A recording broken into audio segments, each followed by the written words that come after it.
Hello students, welcome to our classes. The topic which I have selected today is known as extraction of metals, which is the syllabus of the class 10th CBSE board examination, and it carries nearly 4 marks for this topic. This topic is included in the chapter metals and non-metals. So we will deal about the extraction of the metal, which is an important topic in the chemistry part, class 10 science. Okay, now I am starting the chapter. Okay, without wasting the time. The topic that is known as extraction of metals. So we are dealing. So that is the extraction of metal. I have prepared this PPT for you, and you can join it. You can download it from the Telegram. Okay. So I am starting the chapter that is extraction of metals. What is extraction of metal? Firstly, extraction of metal leads to that जो metals होते हैं they are found naturally on the earth. Okay तो सबसे पहले हम लोग ये देख लेते हैं कि हमारे जो metals हैं उनका occurrence क्या है और उनका extraction क्या है. Occurrence, that is the metals where the metals are found, is known as occurrence, and the extraction of the metals is very important. कि हम इन metals का extraction कैसे करते हैं. ओके एक्सट्रैक्शन का मतलब क्या होता है वो हमें समझना पड़ेगा. लेकिन सबसे पहले अभी हम देख लेते हैं कि जो मेटल्स है उन मेटल्स की अकरेंस कहाँ है, या वो मेटल्स जो है वो कहाँ पाए जाते हैं. तो सबसे पहला जो पॉइंट यहाँ पे हमने लिखा है वो लिखा है कि मेटल्स आकर इन द अर्थ क्रस्ट. यानी जो मेटल्स होते हैं वो अर्थ क्रस्ट में पाए जाते हैं. अर्थ क्रस्ट मतलब अर्थ की हमारी 3 लेयर होती है, जिसमें पहला है अर्थ क्रस्ट, बीच में है जिसको मेंटल बोलते हैं, पहला है जिसको हम बोलते हैं क्रस्ट, और सेकंड है जिसको हम बोलते हैं मेंटल, और जो इनर कोर है जो बिल्कुल इंटीरियर होता है उसे हम कोर बोलते हैं. तो ये हमारे अर्थ की 3 लेयर है, जिसमें से क्रस्ट वाली जो कि अपर लेयर है, अर्थ की जो सबसे अपर की लेयर है उसे क्रस्ट बोलते हैं. तो जो मेटल्स होते हैं वो अर्थ क्रस्ट में पाए जाते हैं, सी वाटर्स में पाए जाते हैं. किस रूप में? तो आप बोलेंगे ओर्स के रूप में पाए जाते हैं. ओके ओर्स के रूप में पाए जाते हैं. आगे सेकंड जो पॉइंट है वो ये है कि earth crust is the major source. जो अर्थ का अपर सरफेस है जिसे क्रस्ट कहा जाता है, ये मेजर सोर्स है मेटल का, यानी जो मेटल है उसका ये मेजर सोर्स है. आगे सी वाटर के अंदर बहुत सारे साल्ट होते हैं, जैसा कि ऊपर बताया गया है अभी कि सी वाटर के अंदर अर्थ क्रस्ट के अंदर मेटल पाए जाते हैं. किस रूप में पाए जाते हैं? तो ओर्स के रूप में पाए जाते हैं. अर्थ क्रस्ट के अंदर मेटल्स, अर्थ क्रस्ट जो है वो मेटल का सबसे मेजर सोर्स है. सी वाटर के अंदर बहुत सारे साल्ट होते हैं, जैसे आपका सोडियम क्लोराइड और मैग्नीशियम क्लोराइड, बहुत सारे साल्ट इसके अंदर पाए जाते हैं. तो sodium chloride and magnesium chloride is one of them. Okay तो ये हो गया सोर्स ऑफ मेटल, की मेटल आपको कहाँ से मिलता है. ठीक है, यानी इनकी अकरेंस हमें पता चल गई. ओके इनकी अकरेंस हमें पता चल गई. तो ये अकरेंस का टॉपिक हो गया. फर्स्ट इज कि मेटल आकर in the earth crust, sea water में ओर्स के रूप में पाए जाते हैं. अर्थ क्रस्ट जो है वो मेटल का मेजर सोर्स है. दूसरी चीज, सी वाटर के अंदर बहुत सारे जो मेटल पाए जाते हैं साल्ट के रूप में पाए जाते हैं, that is called sodium chloride and magnesium chloride. I have told you. अब जो नेक्स्ट पॉइंट है वो है मिनरल, है ना. व्हाट इज क्या है मिनरल? क्या है? That is mineral are naturally occurring substance. ठीक है, जो मिनरल्स होते हैं वो नेचुरली अकरिंग सब्सटेंस होते हैं, यानी नेचर में अपने आप पाए जाते हैं, दैट इज स्वयं पाए जाते हैं. विच हैव यूनिफॉर्म कंपोजिशन, जिसका कंपोजिशन जो है यानी जो डिस्ट्रीब्यूशन है वो क्या होता है, जो डिस्ट्रीब्यूशन का मतलब जो कंपोजिशन है यानी उसके जो कंपोनेंट्स होते हैं वो एटलीस्ट यूनिफॉर्म होते हैं. तो यहाँ पे मैंने बहुत सारे पिक्चर्स दिखाने की कोशिश की है. ये सभी के सभी जो हैं मिनरल्स हैं जो कि पाए जाते हैं, यहाँ पे आपको देखने को मिल रहा है. तो the chapter belongs to the extraction of metals. Okay अच्छा, इस चैप्टर को हम एक्सट्रैक्शन ऑफ मेटल को एक दूसरे नेम से जाना जाता है जिसको बोलते हैं मेटलर्जी. क्या बोलेंगे? मेटलर्जी. ओके तो मेटलर्जी का मतलब होता है एक्सट्रैक्शन ऑफ द मेटल. तो प्रॉब्लम ये है कि यहाँ पे कि ये जो मेटल्स है यानी एक्सट्रैक्शन ऑफ मेटल जो है इसे मेटलर्जी के नाम से भी जाना जाता है, राइट। ओके, चलिए हम आगे की तरफ बढ़ते हैं, अपने आगे की तरफ बढ़ते हैं। आप देखिए लाइक सब्सक्राइब करते रहिएगा। यहाँ पे नेक्स्ट आता है जिसको हम ओर्स बोलते हैं। हम मिनरल पढ़ चुके हैं, हमें और जानने की जरूरत है। देखिए तो पहले हमें ओर्स जान लेना है। लिखा है the minerals a metal can be profitably extracted are called ores. यानी वो minerals from which a metal, यानी कोई ऐसा मिनरल जिससे कोई मेटल निकाला जाए। कोई हमारे पास मिनरल है, सपोज ये हमारे पास मिनरल है और इनसे हम कोई मेटल निकालना चाहते हैं, कोई मेटल निकालना चाहते हैं और ये मेटल हमको प्रॉफिटेबली मिलना चाहिए। प्रॉफिटेबली का मतलब हमारा नुकसान नहीं होना चाहिए, वो इकोनॉमिकल होना चाहिए, तो उसे हम ओर बोलते हैं। क्या बोलते हैं? ओर बोलते हैं। यानी कोई ऐसा मिनरल जिससे हम मेटल निकालना चाहते हैं वो भी प्रॉफिटेबली या इकोनॉमिकल हो एक्सट्रैक्ट करने के लिए, ऐसे मिनरल को हम ओर्स बोलते हैं। आगे लिखा है, आगे यहाँ पे लिखा हुआ है कि जो मेटल्स हैं, that is metals found at the bottom of the reactivity series. ऐसे मेटल जो कि रिएक्टिविटी सीरीज के सबसे बॉटम पे पाए जाते हैं, जो कि लीस्ट रिएक्टिव होते हैं और वो हमेशा नेचर के अंदर फ्री स्टेट में आपको मिलते हैं।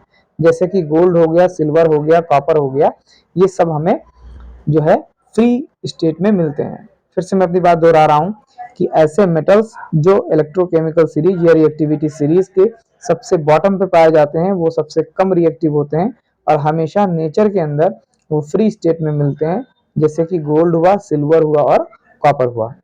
ओके, दूसरी चीज हमें देखते हैं, तीसरा लाइन है कि that is copper and silver. यानी जो कॉपर है और सिल्वर है वो हमेशा सल्फाइड और ऑक्साइड के रूप में मिलता है। कॉपर सल्फाइड या सिल्वर सल्फाइड, कॉपर ऑक्साइड या सिल्वर ऑक्साइड। तो कॉपर और सिल्वर जो है वो मेनली सल्फाइड और ऑक्साइड के रूप में मिलते हैं। ओके, ठीक है, नेक्स्ट आगे चलते हैं। हम आगे देखते हैं यहाँ पे क्या लिखा हुआ है वो हम देख लें। लिखा metals found in the middle of reactivity series. ऐसे मेटल्स जो रिएक्टिविटी सीरीज के मिडिल में पाए जाते हैं। रिएक्टिविटी सीरीज क्या होता है? ये मेटल्स का एक ऑर्डर होता है जो कि उनकी रिएक्टिविटी के आधार पे होता है। सबसे ज्यादा रिएक्टिव एलिमेंट जो है वो रिएक्टिविटी सीरीज के टॉप पे होते हैं, जो कम रिएक्टिव होते हैं वो मिडिल में होते हैं और जो बिल्कुल लीस्ट रिएक्टिव होते हैं वो सबसे बॉटम पे होते हैं। वो हम अभी आपको आगे दिखाएंगे। तो ऐसे मेटल्स जो कि रिएक्टिविटी सीरीज के मिडिल में पाए जाते हैं, जैसे कि जिंक हुआ, आयरन हुआ, लेड हुआ, ये सब हमेशा ऑक्साइड, सल्फाइड और कार्बोनेट्स के रूप में पाए जाते हैं। जिंक, आयरन, लेड ये सब हमेशा ऑक्साइड, सल्फाइड और कार्बोनेट्स के रूप में पाए जाते हैं। आगे क्या लिखा है कि ऐसे मेटल्स जो कि रिएक्टिविटी सीरीज के टॉप पे पाए जाते हैं ये कभी भी फ्री स्टेट में नहीं मिलेंगे, ये बहुत ही ज्यादा रिएक्टिव होते हैं। जैसे एग्जांपल है पोटेशियम, सोडियम, कैल्शियम, मैग्नीशियम और एल्युमिनियम। तो हमारे पास तीन प्रकार के मेटल्स हो गए। एक वो मेटल जो कि लीस्ट रिएक्टिव है, एक वो मेटल जो कि मिडिल रिएक्टिविटी सीरीज में है और एक ऐसा है जो कि टॉप रिएक्टिविटी सीरीज में है। तो ये कभी भी इन सब का जो नेचर है वो अलग है, ठीक है। जैसा कि मैंने बताया कि मेटल्स जो मिडिल ऑफ रिएक्टिविटी सीरीज में है वो मोस्टली आपको ऑक्साइड, सल्फाइड और कार्बोनेट्स के रूप में आपको मिलेंगे। जो टॉप पे पाए जाते हैं वो आपको कभी भी फ्री स्टेट में नहीं मिलेंगे, वो काफी रिएक्टिव होते हैं। उनमें एग्जाम्पल आपका पोटेशियम, सोडियम, कैल्शियम, मैग्नीशियम और एल्युमिनियम होता है। आगे लिखा है बहुत सारे मेटल्स जो कि ऑक्साइड के रूप में पाए जाते हैं। बिकॉज क्योंकि ऑक्सीजन जो है वो नेचर के अंदर एबंडेंट होता है, यानी ज्यादा मात्रा में होता है और वो काफी रिएक्टिव भी होता है। ओके, तो आगे देखते हैं हम। अब देखिए मैंने यहाँ पे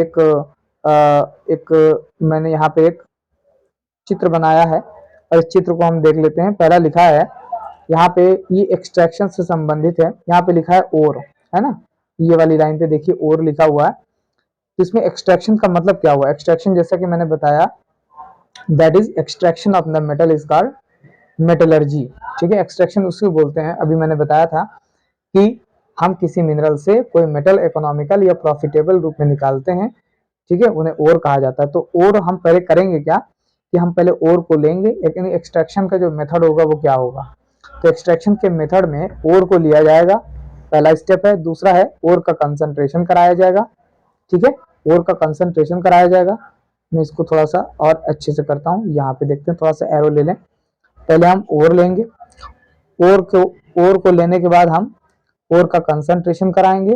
कंसंट्रेशन का मतलब होता है कि उस ओर के अंदर जितनी भी इम्प्योरिटीज होगी, अभी हम इसको वन बाय वन पढ़ रहे हैं, उस ओर के अंदर जितनी भी इम्प्योरिटीज होगी उसको रिमूव किया जाएगा। इसी इम्प्योरिटीज को रिमूव करने की प्रक्रिया को कंसंट्रेशन बोलते हैं, यानी उस ओर का कंसंट्रेशन किया जाएगा। उसके बहुत सारे तरीके हैं। सबसे पहला तरीका है कि आप हाथ से हैंड पिकिंग कर दें, या दूसरा है वॉशिंग कर दें, या तीसरा है जिसको फ्रस्ट फ्लोटेशन मेथड बोलते हैं, या चौथा है जिसको बोलते हैं मैग्नेटिक सेपरेशन बोलते हैं। ओके, अब जब ये प्रोसेस हो जाएगा तो अब हम क्या करेंगे, extraction of the crude metal from the ore, ठीक है। अब हम क्रूड मेटल को ओर से प्राप्त करेंगे। अब उसकी तीन सिचुएशन है कि जो हमको क्रूड मेटल मिला है उसकी रिएक्टिविटी कैसी है, क्या वो मेटल हाईली रिएक्टिव है, या वो मेटल मीडियम रिएक्टिव है, या वो मेटल लो रिएक्टिविटी का शो करता है। तो सबके लिए अलग अलग तरीका है। अगर हम मेटल ऑफ हाई रिएक्टिविटी को देखें अगर हम मेटल ऑफ हाई रिएक्टिविटी को देखें तो हम देखेंगे इसमें हाइलाइट आता है और ऑक्साइड आता है। ओके, तो इनके लिए हम तरीका क्या अपनाएंगे, उसके लिए करेंगे इलेक्ट्रोलिसिस, ठीक है, यानी उस मेटल की हम इलेक्ट्रोलिसिस करेंगे और उससे उसको जो है वो क्लीन करेंगे, यानी उसको उससे एक्सट्रैक्ट करेंगे। अब ये मेटल कौन कौन से हैं जो हाईली रिएक्टिव है, तो वो है सोडियम, दूसरा है मैग्नीशियम और है एल्युमिनियम। तीनों एक ही जगह पे लिखे हुए हैं, सोडियम, मैग्नीशियम और एल्युमिनियम। अब आते हैं मेटल ऑफ मीडियम रिएक्टिविटी। तो मीडियम रिएक्टिविटी ये है, इसमें मीडियम रिएक्टिविटी में दो आते हैं, एक कार्बोनेट और आता है, एक सल्फाइड और आता है, ठीक है। तो कार्बोनेट और अगर हमारे पास कोई ऐसा कंपाउंड है या कोई ऐसा और है जिसके अंदर कार्बोनेट और है तो उसको कैल्सिनेशन प्रोसेस से एक्सट्रैक्ट करेंगे। अगर सल्फाइड और है तो उसको रोस्टिंग प्रोसेस से करेंगे, ठीक है। तो कैल्सिनेशन और रोस्टिंग में क्या होगा, जो कैल्सिनेशन है या जो रोस्टिंग है वो क्या करेगा, उसे ऑक्साइड में कन्वर्ट कर देगा, ठीक है, ऑक्साइड में कन्वर्ट करेगा। और ऑक्साइड में कन्वर्ट करेगा और उसके बाद हम उस ऑक्साइड का रिडक्शन कराएंगे। जब हम रिडक्शन कराएंगे तो रिडक्शन कराने के बहुत सारे तरीके हैं। रिडक्शन कराने का पहला तरीका क्या है, तो पहला तरीका है केमिकल रिडक्शन, दूसरा तरीका है ऑटो रिडक्शन, तीसरा है डिस्प्लेसमेंट रिडक्शन या डिस्प्लेसमेंट मेथड, तीसरा है नेक्स्ट है जिसको बोलते हैं इलेक्ट्रोलिटिक रिडक्शन। ठीक, जब ये सब हो जाएगा अब हम उसकी रिफाइनिंग कराएंगे। तो रिफाइनिंग में क्या है, कॉपर और जेडन, ठीक है, तो कॉपर और जेडन जो है वो रिफाइनिंग कराएंगे। नेक्स्ट है यहाँ पे मेटल ऑफ लो रिएक्टिविटी। अब कोई लो रिएक्टिविटी का कोई मेटल है, ठीक है, तो उसको क्या किया जाएगा, जो लो रिएक्टिविटी के मेटल्स होते हैं उसके अंदर सल्फाइड होता है, और सल्फाइड ओर को ऑक्साइड में बदलने की प्रोसेस कहलाती है रोस्टिंग, ठीक है। तो रोस्टिंग से उसको ऑक्साइड में कन्वर्ट किया जाएगा, ऑक्साइड हो जाएगा, फिर वही प्रोसेस चलेगी, रिडक्शन होगा, रिडक्शन के बाद हमें मेटल मिलेगा और उसके बाद हम उसकी रिफाइनिंग करेंगे। एग्जाम्पल इसके अंदर आता है एजी मतलब सिल्वर, ओके, एजी मतलब होता है सिल्वर। अब इसका ये हम देखते हैं नीचे कौन कौन सा है, ये दैट इज कॉल्ड रिफाइनिंग। तो रिफाइनिंग के लिए बहुत सारी प्रोसेस है, ठीक है, जिसमें पहला है डिस्टिलेशन, दूसरा है पोलिंग, तीसरा है लिक्वेशन और चौथा है इलेक्ट्रोलिटिक रिफाइनिंग। ओके, तो ये दोनों तरफ से है, इस तरीके से भी रिफाइनिंग किया जा सकता है, यहाँ से भी और यहाँ भी रिफाइनिंग की प्रोसेस जो है वो सेम है। अब आइए वन बाय वन हम देखते हैं। ओके, तो हम नेक्स्ट स्लाइड पे चलते हैं। अब देखते हैं नेक्स्ट स्लाइड पे, ये देखिए क्या लिखा हुआ है एक्सट्रैक्शन ऑफ द मेटल्स, ठीक है। अब हम अपने चैप्टर की शुरुआत करते हैं, ठीक है, एक्सट्रैक्शन ऑफ द मेटल, ठीक है, यानी मेटल का एक्सट्रैक्शन कैसा है। मेटल को कैटेगराइज किया गया है तीन भागों में, वो भी उनकी रिएक्टिविटी के आधार पे। तो उनकी रिएक्टिविटी के आधार पे थ्री पार्ट्स में उसको डिवाइड किया गया है। सबसे पहला है मोस्ट रिएक्टिव, दूसरा है मीडियम रिएक्टिव और तीसरा है लीस्ट रिएक्टिव। अच्छा, दूसरी चीज, तीन मेजर स्टेप्स होते हैं वो भी मेटल के एक्सट्रैक्शन में। और से जब किसी भी मेटल को एक्सट्रैक्ट किया जाता है, और से, तो उसके तीन तरीके होते हैं, तीन स्टेप्स होते हैं। ओके, उसके तीन स्टेप्स होते हैं। ओके, तो तीन स्टेप्स को हम कैसे देखेंगे, पहला है कंसंट्रेशन, यानी पहला तरीका हमारा क्या है, कंसंट्रेशन करेंगे या इनरिचमेंट ऑफ ओर करेंगे। कंसंट्रेशन का मतलब that is removal of the impurities, ठीक है, जितनी भी अशुद्धियां हैं उनको हटाने का, उनको रिमूव करने की जो प्रोसेस है उसे कंसंट्रेशन ऑफ ओर बोलते हैं, या उसी को बोलते हैं इनरिचमेंट ऑफ ओर्स। भाई जब इम्प्योरिटीज हट जाएगी तो और ज्यादा हो जाएगा, तो इसलिए उसको बोलते हैं इनरिचमेंट, ठीक है, इनरिचमेंट ऑफ ओर कहलाता है। ओके, इनरिचमेंट ऑफ ओर कहलाएगा। दूसरा है कन्वर्जन ऑफ। अब हम जब ओर का इनरिचमेंट कर लेंगे, उसके अंदर से जो इम्प्योरिटीज है उसको जब हटा देंगे, तो अब हम क्या करेंगे कि जो हमने जो कंसंट्रेटेड ओर लिया है ना, जो कंसंट्रेटेड ओर हमें मिला है, उसको उनको कन्वर्ट करेंगे किसमें, क्रूड मेटल में। क्रूड मेटल में हम उसे कन्वर्ट कर देंगे।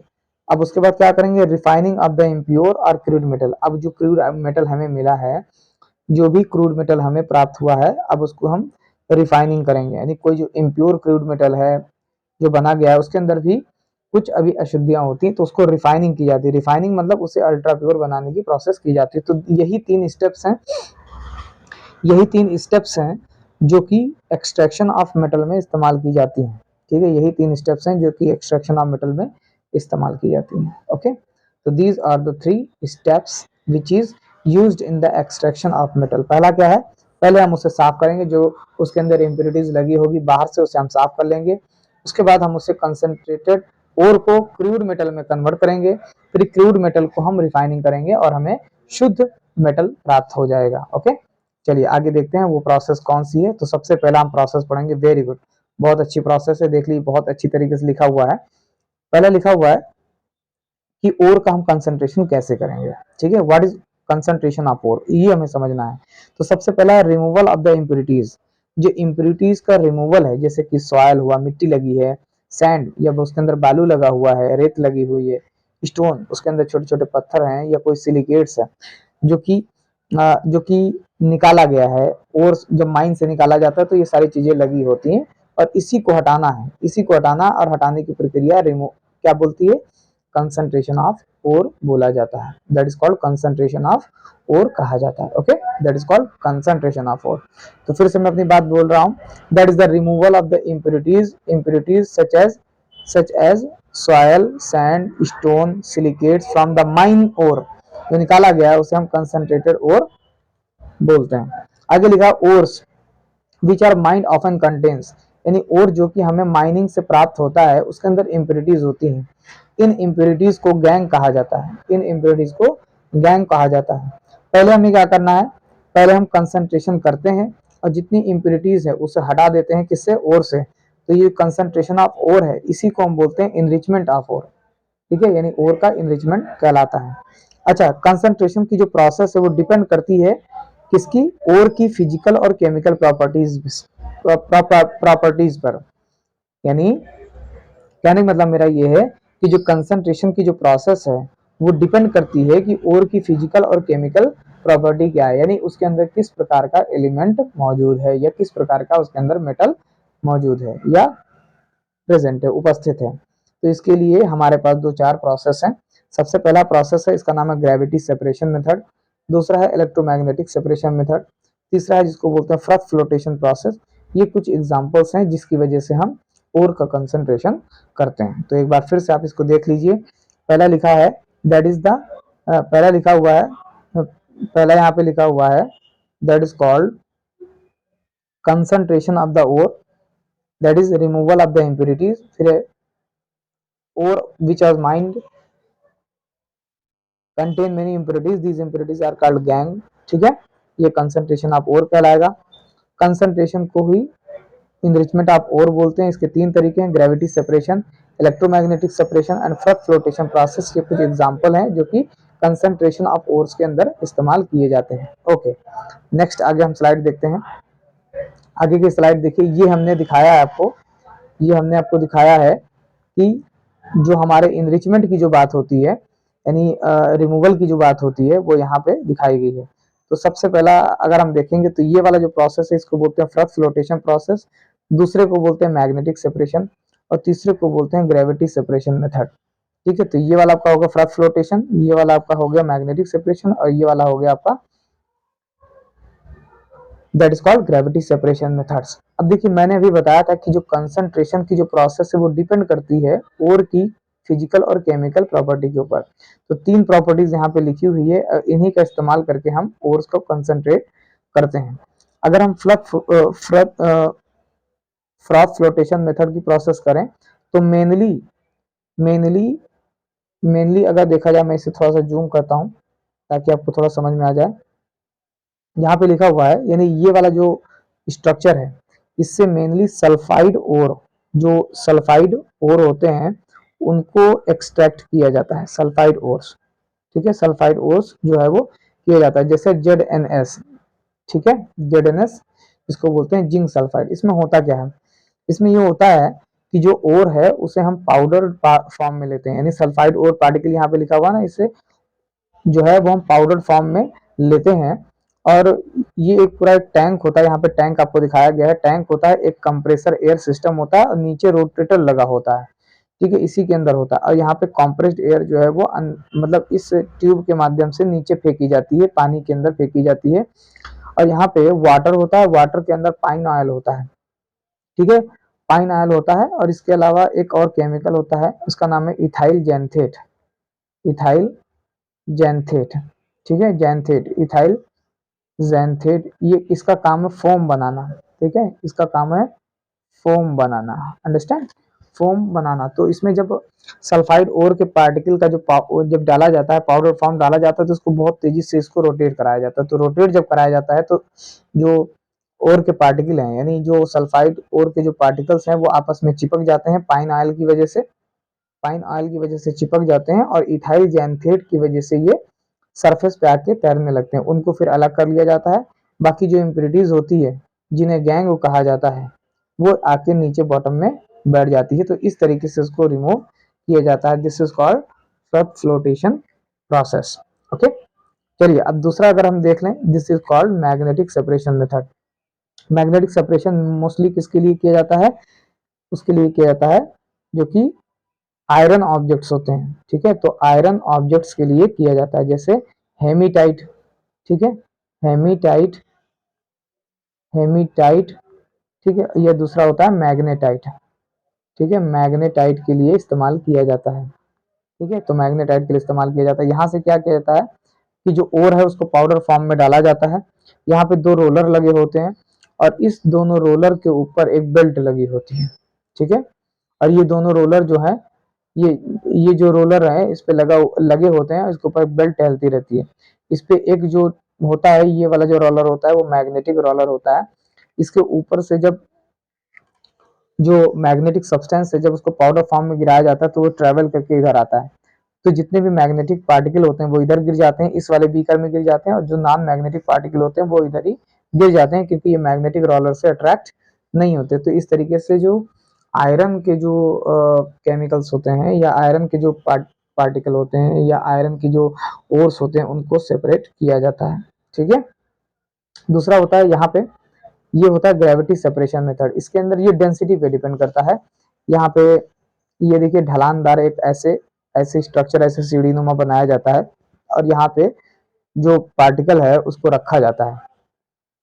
तो जो हैवी पार्टिकल्स होते हैं, ठीक है, जो हैवी पार्टिकल्स होते हैं वो तो वहीं पे रह जाते हैं, हैवी पार्टिकल यहीं पे ऐसे रखे रह जाते हैं, और जो लाइटर पार्टिकल होते हैं वो नीचे वॉश अवे कर जाते हैं। इसी को बोलते हैं ग्रेविटी सेपरेशन मेथड। जैसे एग्जांपल, जो जितना धूल होगा, मिट्टी होगा या रेत होगा वो हल्के पार्टिकल्स होते हैं, और जो ओर्स होते हैं वो बड़े पार्टिकल्स होते हैं। तो वो जेट स्ट्रीम, जो ये पानी का जो जेट होता है, इसकी वजह से इसको धुला जाता है। भाई हम लोग भी करते हैं ना बहुत सारा, जो अगर हमें स्टोन्स छोटे छोटे धुलने हैं तो उसको हम अगर धुलने तो स्टोन्स हमारा वहीं रह जाएगा, और जो डस्ट के पार्टिकल हैं या सैंड सिलिका के जो पार्टिकल हैं वो वॉश अवे हो जाएंगे। तो ये तरीका है इसको साफ करने का। ठीक है, बाकी मैंने यहाँ पे आपको बता ही दिया कि जो प्रोसेस है वो कंसंट्रेशन की, वो डिपेंड करती है उसकी फिजिकल और केमिकल प्रॉपर्टीज पे। एग्जांपल है gravity separation method, electromagnetic separation, froth flotation process, ये कुछ एग्जांपल्स हैं इसकी वजह से ओर को कंसंट्रेट किया जाता है। Okay, we are coming to the next slide, आप देखते जाइए। नेक्स्ट स्लाइड पे सेकंड जो ऑप्शन है, सेकंड ऑप्शन में हमारा क्या है, सेकंड ऑप्शन में ये था कि that is conversion of concentrated ore. अब जो ओर कंसंट्रेट हमें मिला है, अब उससे हम क्रूड मेटल में कन्वर्ट करेंगे, यानी उसे अब हम मेटल में कन्वर्ट करने की बारी आ गई।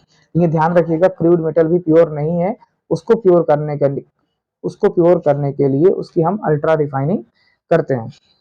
तो सबसे पहला है conversion of metal ores into oxide. अब हम क्या करेंगे कि जितने भी मेटल ओर्स हैं, हमारा पहला काम होगा कि उन्हें ऑक्साइड में कन्वर्ट कर लें, क्योंकि जब हम उसे ऑक्साइड में कन्वर्ट कर लेते हैं तो हम उसको सेपरेट कर पाते हैं, क्योंकि जो ऑक्साइड होता है वो आसानी से मेटल को छोड़ के निकल जाता है, इसलिए हम पहले उसे ऑक्साइड में कन्वर्ट करते हैं। ओके, तो सबसे पहला है कि जो मेटल्स है उनके ओर को ऑक्साइड में कन्वर्ट किया जाए। तो लिखा भी है it is easy to obtain metal from their oxide, ये बहुत आसान होता है कि मेटल को उनके ऑक्साइड से निकाला जाए। दूसरा, ओर्स जो कि सल्फाइड के रूप में, कार्बोनेट के रूप में मिलते हैं, उनको पहले ऑक्साइड में कन्वर्ट कर दिया जाता है। किस प्रोसेस के द्वारा? कैल्सिनेशन प्रोसेस के द्वारा और रोस्टिंग प्रोसेस के द्वारा। ये दो प्रोसेस है, सल्फाइड ओर्स के लिए रोस्टिंग है और कार्बोनेट प्रोसेस के लिए कैल्सिनेशन है। मैं रोस्टिंग यही लिखे दे रहा हूँ, ROASTING, रोस्टिंग, ठीक है, प्रोसेस के लिए करते हैं। दूसरी चीज, oxides of the metal so obtained are converted in the process of reduction, ठीक है, that is called reduction. Okay, तो यहाँ पे जो मेटल के ऑक्साइड बनेंगे उनको फिर रिडक्शन प्रोसेस के द्वारा मेटल में कन्वर्ट किया जाता है। अंडरस्टैंड? ये दूसरा प्रोसेस है, that is conversion of concentrated ore into crude metal. ठीक है, अब हम आगे वन बाय वन देखेंगे। देखिए क्या है, आगे देखते हैं हम। देखिए तीनों प्रोसेस मैंने यहाँ पे लिख दी है। पहली प्रोसेस है, देखो लिखा है रोस्टिंग। रोस्टिंग क्या है? रोस्टिंग का मतलब होता है रोस्टिंग एक प्रोसेस है, इसका मतलब होता है हीटिंग ऑफ सल्फाइड, यानी सल्फाइड जो ओर है, यानी ऐसे ओर्स जिसमें सल्फर है, उसके ओर्स को हम हीट करेंगे, यानी सल्फाइड के ओर्स को हम हीट करेंगे किसके प्रेजेंस में? That is excess air, air के प्रेजेंस में करेंगे, ताकि वो ऑक्साइड में कन्वर्ट हो जाए। जब वो ऑक्साइड में कन्वर्ट हो जाएगा तो इसे हम रोस्टिंग प्रोसेस बोलेंगे। अब आप देख सकते हैं यहाँ पे एग्जांपल लिखा हुआ है, लिखा है ZnS, that is zinc sulphide. इसको हमने ऑक्सीजन के प्रेजेंस में ट्रीट किया, तो ये ऑक्सीजन के प्रेजेंस में जब हमने ट्रीट किया तो ये बन गया 2ZnO, यानी zinc oxide plus 2 sulphur dioxide, यानी सल्फर डाइऑक्साइड की गैस बनेगी। और सल्फर डाइऑक्साइड एक गैस है तो वो लीक कर जाएगी आसानी से, उसको सेपरेट करने के लिए हमको कोई अलग से प्रोसेस नहीं लगानी पड़ेगी। ठीक है, ओके, तो यहाँ पे देखिए ये compound ZnO that is oxide में कन्वर्ट हो गया। अभी आप देखिए कि यहाँ पे जो जिंक था वो सल्फाइड के रूप में था, लेकिन अब ऑक्साइड के रूप में हो गया। ओके, दूसरा step that is called calcination. Calcination में क्या होता है कि यहाँ पे कार्बोनेट ओर को हीट किया जाएगा, वो भी एयर की लिमिटेड सप्लाई में, और उसे ऑक्साइड में कन्वर्ट किया जाएगा। इस प्रोसेस को बोलते हैं कैल्सिनेशन। ठीक है, कैल्सिनेशन बोलेंगे। अब इसका एग्जांपल है ZnCO3 that is zinc carbonate. आपने हीट किया तो ये बन गया जिंक ऑक्साइड, है ना, ये ऑक्साइड में कन्वर्ट हो गया और एक कार्बन डाइऑक्साइड गैस बनी, जो कि एक गैस है, वो निकल जाएगी, हम उसे अलग नहीं करना पड़ेगा। अब क्या करना है कि हमने जो ये ऑक्साइड बनाया है, एक ये ऑक्साइड है, एक ये ऑक्साइड है, ये दोनों बनाया है, अब ये ऑक्साइड का रिडक्शन कराएंगे। तो आप देखिए यहाँ पे मैंने एक ले लिया है दैट इज कॉल्ड ZnO, इस वाले को ले लिया, आप ले सकते हैं। ठीक है, तो यहाँ पे जो ZnO है इसका रिडक्शन कराएंगे। तो अब रिडक्शन होता क्या है? Reduction, what is the process of reduction? तो रिडक्शन की प्रोसेस का मतलब होता है heating of oxide of metal, यानी कोई मेटल का ऑक्साइड है, आपने उसका हीट किया। किस क्यों किया? ताकि वो एक मेटल में कन्वर्ट हो जाए। अब मेटल में कन्वर्ट करने के लिए क्या करना पड़ेगा? हम एक रिड्यूसिंग एजेंट का इस्तेमाल करेंगे, जो कि हमारे यहाँ पे कार्बन है। ठीक है, तो जब किसी भी रिड्यूसिंग एजेंट जैसे कि कार्बन की रिएक्शन हम किसी मेटल ऑक्साइड से कराते हैं और उसे मेटल में कन्वर्ट करते हैं, तो इस प्रोसेस को बोलते हैं रिडक्शन। ठीक है, तो एक एग्जांपल मैंने यहाँ लिया है that is called ZnO plus carbon. Carbon एक रिड्यूसिंग एजेंट है, तो ये बन जाएगा Zn प्लस CO, यानी कार्बन मोनोऑक्साइड जो कि एक गैस है, वो आसानी से सरफेस को लीव कर जाएगी। ठीक है, तो हमारे पास जो क्रूड मेटल बचा वो कौन है? जिंक है। लेकिन अभी भी ये जो क्रूड मेटल है जिसको जिंक हमने अभी बोला है, इसे हम अल्ट्रा प्योर करेंगे। ठीक है, ये अभी बिल्कुल प्योर नहीं है, ये अभी 70 या 80% के बीच में है। ठीक है, तो हमारे पास तीन प्रोसेस है, हमें याद होना चाहिए। सबसे पहली प्रोसेस है रोस्टिंग, दूसरी प्रोसेस है कैल्सिनेशन, तीसरी प्रोसेस है रिडक्शन। सभी की डेफिनेशन याद होनी चाहिए, सभी का इक्वेशन याद होना चाहिए, और भी क्या होता है वो याद होना चाहिए। Okay, we are just coming to the third step that is called refining और प्यूरिफिकेशन ऑफ मेटल, यानी हम रिफाइनिंग करेंगे या अब उस मेटल को प्यूरिफाई करेंगे जो हमें क्रूड ऑयल के रूप क्रूड मेटल के रूप में मिला है। तो रिफाइनिंग बोलते हैं या इसको प्यूरिफिकेशन बोलते हैं किसका, मेटल का। अब देखिए क्या लिखा है कि मेटल्स, जो मेटल आपने एक्सट्रैक्ट किया है अलग अलग तरीके से, उसके अंदर भी कुछ इम्प्योरिटीज होती है, ठीक है, उनको भी रिफाइन करना बाकी है। तो मेटल की जो रिफाइनिंग होती है वो इलेक्ट्रोलिटिक रिफाइनिंग होती है, ठीक है, यानी इलेक्ट्रिक करंट के प्रेजेंस में रिफाइनिंग होती है। क्या होता है इलेक्ट्रिक करंट, जरा देखते हैं उसे। एक बार मैं थोड़ा सा जूम करता हूँ ताकि आपको समझ में आए, ठीक है। क्या लिखा है, देखो लिखा है इलेक्ट्रोलिटिक रिफाइनिंग क्या है, इस प्रोसेस के अंदर, यानी इलेक्ट्रोलिटिक रिफाइनिंग एक ऐसी प्रोसेस है जिसमें ए लंप ऑफ इम्प्योर मेटल, जिसमें एक इम्प्योर मेटल के ढेर को या एक इम्प्योर मेटल के गट्ठर को, लंप को, हीप को, ठीक है, हीप को क्या बनाया जाता है, ठीक है, तो उसको हम बोलेंगे इम्प्योर मेटल को जो है वो क्या बनाया जाता है, that is called impure metal is used as anode, यानी जो इम्प्योर मेटल है उसको एनोड के रूप में बनाया जाता है और जो प्योर मेटल है उसे कैथोड बनाया जाता है, ठीक है। तो मैं आपको क्या बताना चाहता हूँ कि इलेक्ट्रोलिटिक रिफाइनिंग प्रोसेस के अंदर जो इम्प्योर मेटल का एक लंप होता है, एक हीप होता है, उसको एनोड बनाया जाता है और thin strip of pure metal, और प्योर मेटल का एक पतली सी स्ट्रिप, ठीक है, उसको सॉल्ट सॉल्यूशन में डिप किया जाता है। Salt solution of metal, metal का कोई सॉल्ट सॉल्यूशन होता है, ठीक है, जिसको रिफाइन करना हो, जिसको रिफाइन करना हो। देन जब कोई इलेक्ट्रिक करंट पास किया जाता है सॉल्यूशन से, तो प्योर मेटल जो है वो प्योर मेटल पे डिपॉजिट हो जाते हैं, ठीक है, जो प्योर मेटल है वो डिपॉजिट हो जाते हैं thin strip of pure metal पे from a lump of impure metal. कहाँ से, जो इम्प्योर मेटल जो है, जो लंप है इम्प्योर मेटल का, वहां से। तो इम्प्योर मेटल को बनाया जाता है एनोड और जो प्योर मेटल है उसको बनाया जाता है कैथोड, ठीक है। बात समझ आई, ये इलेक्ट्रोलिटिक प्रोसेस है, यानी बताना मैं ये चाहता हूँ कि इलेक्ट्रोलिटिक रिफाइनिंग इलेक्ट्रिक करंट के प्रेजेंस में होती है और इसके अंदर क्या किया जाता है, जो इम्प्योर मेटल होता है उसको एनोड बनाया जाता है और जो प्योर मेटल होता है उसे कैथोड बनाया जाता है। तो इम्प्योर मेटल से जो प्योर मेटल है वो आके pure metal that is cathode पे डिपॉजिट होते रहते हैं और धीरे धीरे धीरे धीरे पूरा प्योर मेटल जो है वो कैथोड पे आके जमा हो जाता है और जो बचा हुआ पोर्शन होता है, जो इम्प्योरिटीज होती है, वो बॉटम में डिपॉजिट हो जाती है, जिसे हम गैंग बोलते हैं, ओके। तो मैं इसका एक स्ट्रक्चर जो है वो यहाँ पे दिखाया गया है, वो आप देख सकते हैं, एक यहाँ पे दिखाने की कोशिश की गई है, देखिए जरा। तो यहाँ पे ये आपके सामने बना हुआ है, यहाँ देखिए एनोड लिखा है और यहाँ पे कैथोड लिखा है। कैथोड पे क्या होगा, तो आप बोलेंगे प्योर मेटल, एनोड पे क्या होगा, that is called impure metal. इसके अंदर हम क्या करेंगे, एसिडिफाइड कॉपर सल्फेट सॉल्यूशन लेंगे, जो कि मैंने अभी बताया है कि एक साल्ट सॉल्यूशन लेते हैं जिसका नाम CuSO4 है, कॉपर सल्फेट सॉल्यूशन है। जो भी हमें करना है, कॉपर का करना है या किसका करना है, उस हिसाब से उसका सॉल्यूशन लेंगे। एक टैंक है और इसके अंदर देख लीजिए लिखा है इम्प्योरिटीज या एनोड मड, ठीक है, उसे एनोड मड बोलते हैं। एनोड मड क्यों बोलते हैं, क्योंकि एनोड से वो गैंग पार्टिकल आया है, वो इम्प्योरिटीज आई है, इसलिए इसका नाम एनोड मड है, यानी एनोड का ऐसे समझ लीजिए कीचड़ है, ठीक है। तो that is called electrolytic refining, okay. चलिए नेक्स्ट है, अब यहाँ पे देखिए कॉपर के बारे में बताया गया है, ओके, कॉपर के बारे में बताया गया है। तो मैं आपको यहाँ बताना ये चाहता हूँ, इलेक्ट्रोलिटिक रिफाइनिंग ऑफ कॉपर में देखिए लिखा भी है कि ए lump of impure copper metal, एक इम्प्योर कॉपर मेटल है, एक इम्प्योर कॉपर मेटल है, उसका एक ढेर है और एक थिन स्ट्रिप है प्योर कॉपर की, जिसको डिप किया गया है सॉल्यूशन में, ठीक है, किसके, कॉपर सल्फ्यूट के, कॉपर सल्फेट के। तो इम्प्योर जो मेटल है, इम्प्योर मेटल जो है उसको पॉजिटिव पोल से दैट इज एनोड से कनेक्ट किया गया है, ठीक है, और प्योर मेटल जो है वो नेगेटिव पोल से किया गया, दैट इज कैथोड से किया गया है। तो जब इलेक्ट्रिक करंट हमने पास किया तो जो प्योर मेटल है एनोड से वो कहाँ चला गया, कैथोड पे, और उस पर डिपॉजिट हो गया। इम्प्योरिटीज जो प्रेजेंट थी मेटल के अंदर वो नीचे ही सेटल्ड हो गई, वहीं पे गिर गई नीचे।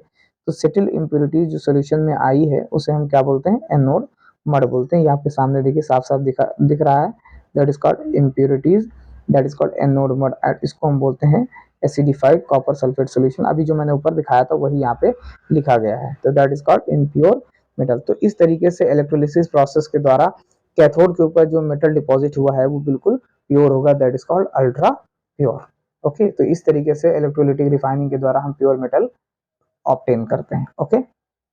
चलिए नेक्स्ट, कुछ इंपॉर्टेंट टॉपिक है इसमें, आप देख सकते हैं, दैट इज कॉल्ड कोरोजन। ये बहुत इंपॉर्टेंट टॉपिक है कोरोजन।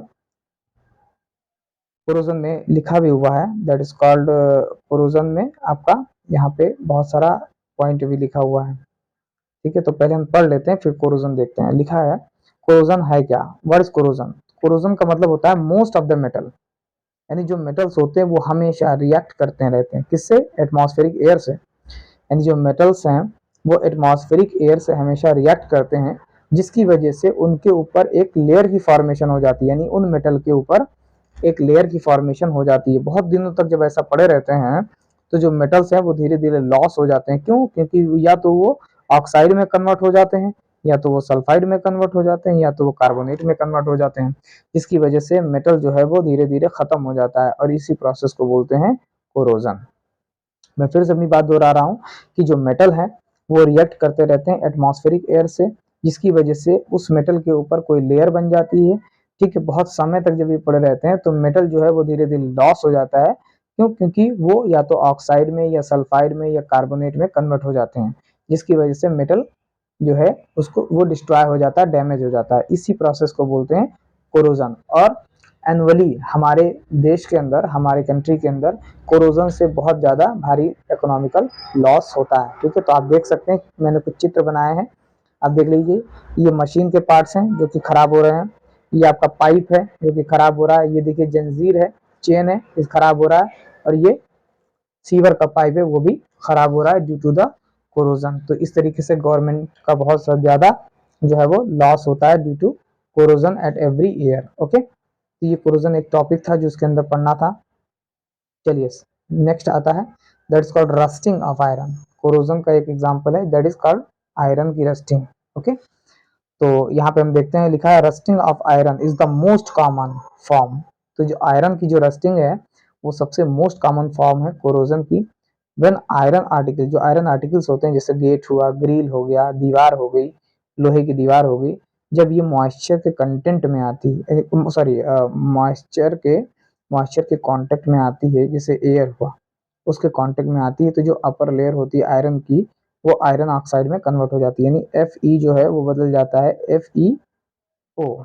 ठीक है, FeO दैट इज Fe2O3 भी हम उसको बोल सकते हैं, Fe2O3 that is called rust. ठीक है, वो ऑक्साइड में कन्वर्ट हो जाती है। तो आयरन ऑक्साइड जो होता है वो ब्राउन कलर का होता है। ठीक है, और उसी को रस्ट बोलते हैं।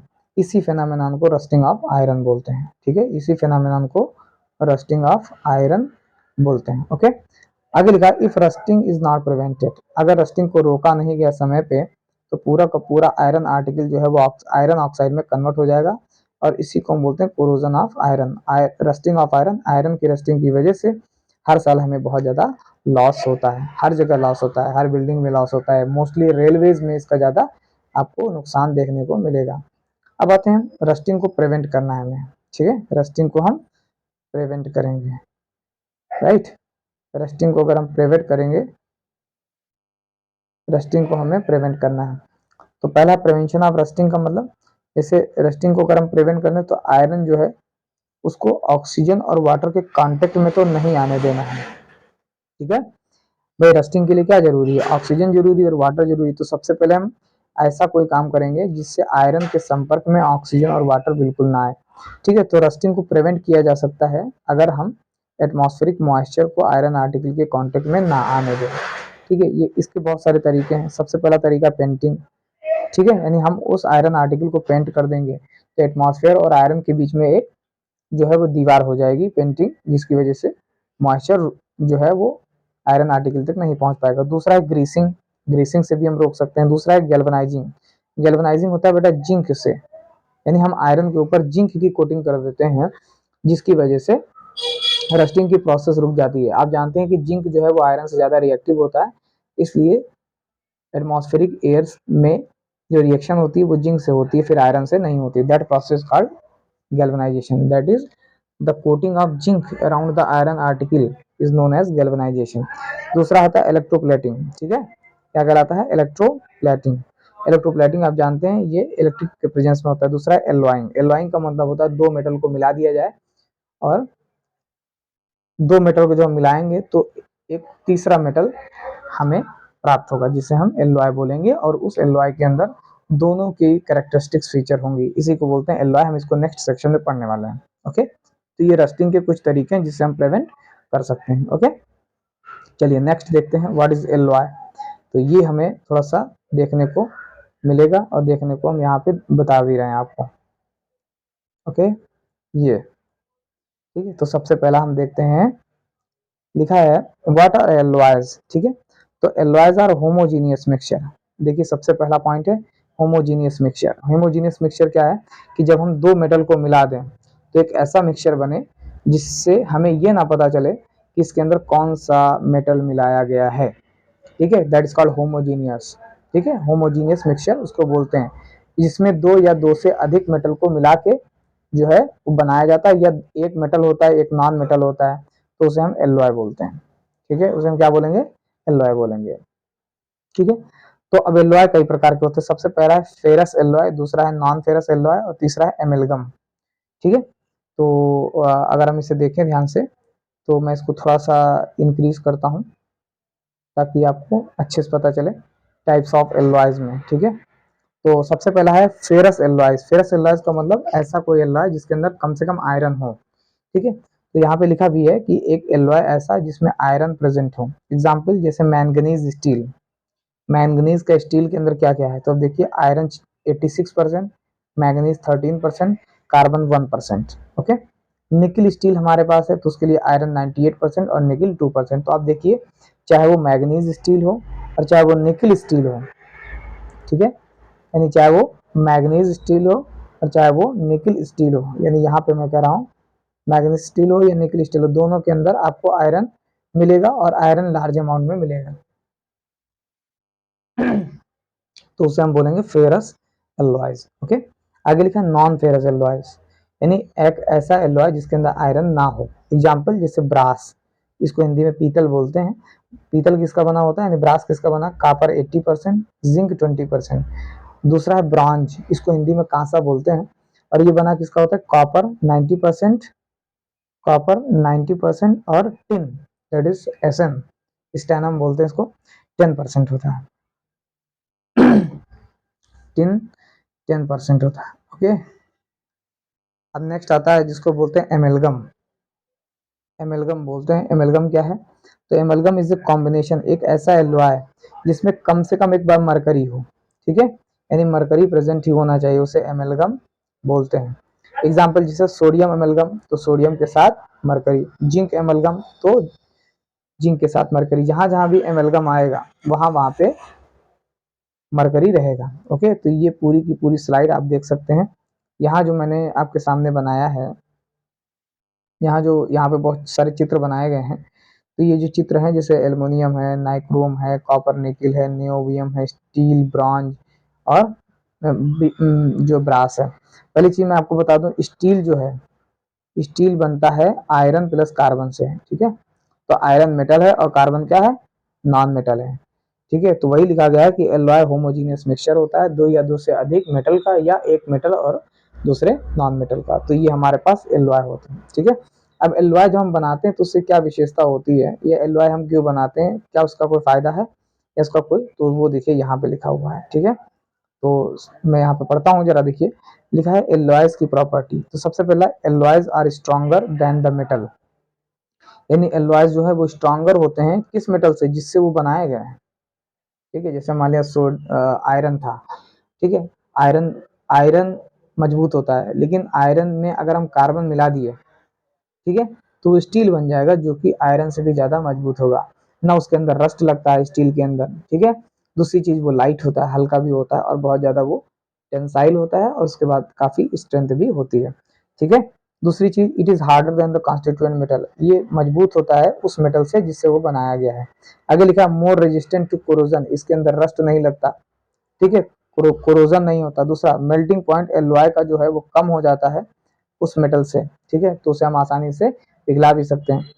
एग्जाम्पल जैसे सोल्डर, सोल्डर एक मेटल है, इस ये बना होता है टिन का, वो भी 80% टिन, और लेड होता है 50%। ठीक है, तो ये होता है that is called lower melting point. ठीक है, ये मतलब has lower melting point than PB and SN. Okay, इसका मेल्टिंग पॉइंट जो है वो लो हो जाता है लेड और टिन से, ये एग्जांपल सोल्डर का। ओके, आगे लिखा है इलेक्ट्रिकल कंडक्टिविटी एलॉयज की कम होती है कॉन्स्टिट्यूएंट मेटल की। जैसे आयरन है उसकी इलेक्ट्रिकल कंडक्टिविटी ज्यादा रहेगी किससे, स्टील से, अगर उससे स्टील बनाया गया है तो। ठीक है, तो ये कुछ स्लाइड्स थी और ये कुछ इंपॉर्टेंट टॉपिक्स थे जो कि हमें एक्सट्रैक्शन ऑफ मेटल से जो है वो पढ़ने थे और इन्हें हमें देखना था। ओके, तो बाकी thanks for your watching this video. ठीक है, इस वीडियो को वॉच करने के लिए बहुत बहुत धन्यवाद, हमें सुनने के लिए बहुत बहुत धन्यवाद। लाइक शेयर सब्सक्राइब जो है वो करते रहें।